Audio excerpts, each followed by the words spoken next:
2014 के बाद ऐसा लगता है कि वो आरएसएस जो बनी थी 1925 में, उनको अब ताकत मिल गई है और अब अपने सारे इश्यूज़ को जो है ना इस मुल्क में नफरत फैलाकर मुसलमानों के साथ, और ये मुसलमान एक बहुत ही नर्म चारा उनको मिल गया है कि मुसलमानों के खिलाफ बोलो और पोलराइजेशन हो।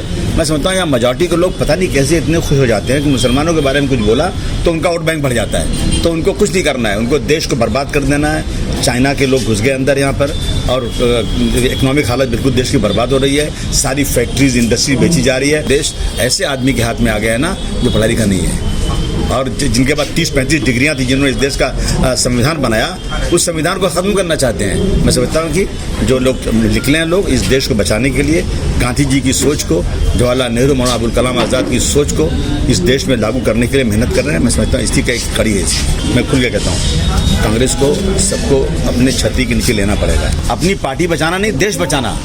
सीटें कम मिले चलेगा, लेकिन एक कोऑर्डिनेशन बनाएंगे तो मैं समझता हूँ कि अगर 1-to-1 फाइट होगी तो मैं समझता हूँ कि अब की बार ज़रूर ये नफरत फैलाने वाले लोग ज़रूर चले जाएंगे। तो सिर्फ ज़बानी बात करते हैं, अरे निकलो बाहर से, उनके तो आवाज़ तो लगाओ, कोई आवाज़ लगाने वाला नहीं। इनके पास एक हथियार है, ईडी, इनकम टैक्स, पुलिस।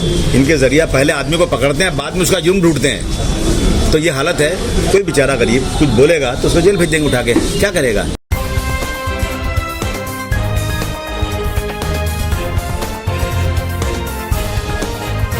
आप देख रहे हैं देश लाइव, देश की आवाज।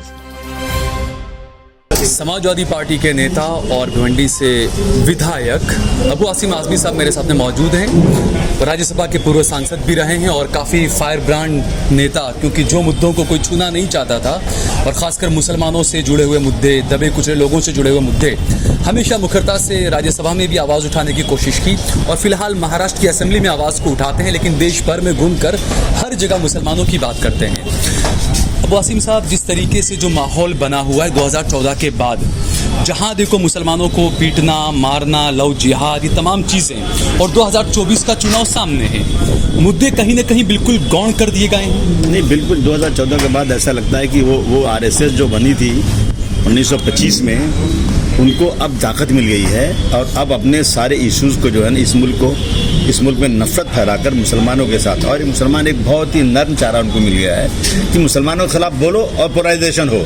मैं समझता हूँ यहाँ मेजॉरिटी के लोग पता नहीं कैसे इतने खुश हो जाते हैं कि मुसलमानों के बारे में कुछ बोला तो उनका वोट बैंक बढ़ जाता है, तो उनको कुछ नहीं करना है, उनको देश को बर्बाद कर देना है। चाइना के लोग घुस गए अंदर यहाँ पर और इकोनॉमिक हालत बिल्कुल देश की बर्बाद हो रही है। सारी फैक्ट्रीज इंडस्ट्री बेची जा रही है, लोगों को नौकरी नहीं मिले। मैं तो दलितों से कहना चाहता हूँ, वो लोग से जिनका रिजर्वेशन, हमारा तो रिजर्वेशन नहीं ना।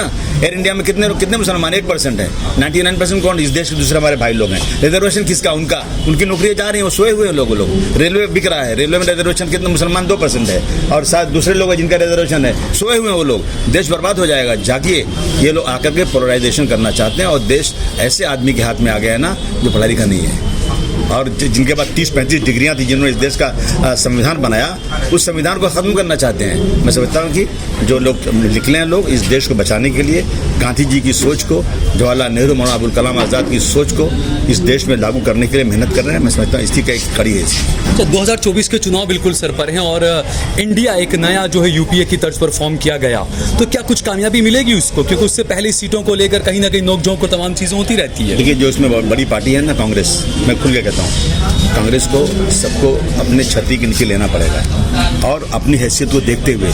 अब सपोज देखिए, उत्तर प्रदेश में 403 सीटें हैं, इलेक्शन हुआ, अगर मुझे 200 वोट मिला, 300 वोट मिला और किसी पार्टी को 25,000 वोट मिला, 50,000 वोट मिला, तो आप 200 वाले को बोलेंगे 50,000 जिसको मिला वो सीट छोड़ दो, तो ज़रूर गड़बड़ होगी। अपनी हैसियत देखते हुए लोगों को और पार्टियों को अपनी पार्टी बचाना नहीं, देश बचाना।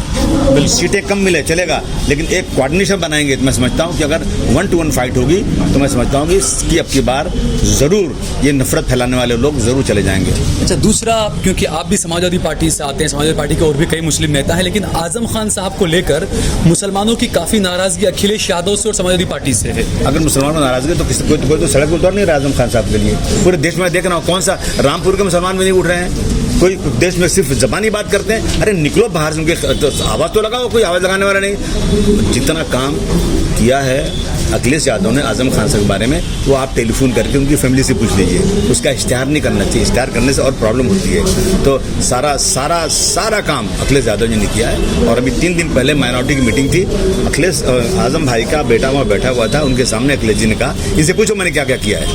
ये सब जो है ना प्रोपगंडा है, ये प्रोपगंडा करके कमज़ोर किया जा रहा है। और ये प्रोपगंडा वो सेकुलर पार्टियां जिनको वोट नहीं मिल रहा ना, वो ये प्रोपगंडा करके हमें अलग करना चाहती है। अच्छा, आखिरी सवाल, मुल्क में जहां पर भी मुसलमानों के साथ में जो ज़्यादती होती है, जुल्म ढाए जाते हैं, जो लोग मार खा रहे हैं, जिन लोगों के मकान जलाए गए, लेकिन वो लोग मीडिया के सामने या कोर्ट में आकर खड़े रहना नहीं चाहते हैं, डर भय। ऐसे जंग आपने नहीं देख सुना भोपाल में? आपने भोपाल में एक बहुत बड़ी पार्टी के लीडर के बारे में कहा गया कि 70,000 करोड़ का करप्शन है, ये चक्की पीसेंगे ये, और 4 दिन के बाद डिप्टी चीफ मिनिस्टर बना दिया, साथ में ले लिया। अब ऐसा है ना कि इनके पास एक हथियार है, ईडी, इनकम टैक्स, पुलिस, इनके जरिए पहले आदमी को पकड़ते हैं, बाद में उसका जुर्म ढूंढते हैं। तो ये हालत है।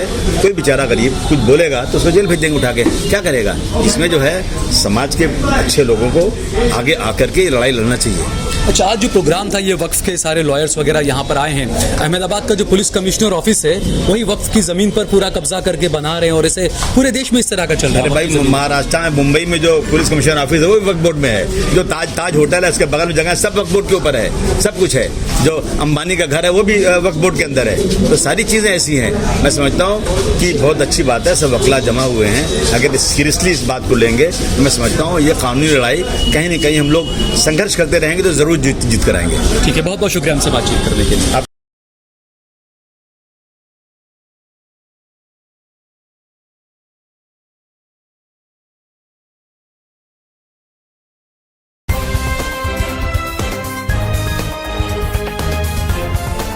देश और दुनिया की तमाम छोटी और बड़ी खबरों के लिए हमारे चैनल को सब्सक्राइब करना न भूलें और बेल का बटन जरूर दबाएं।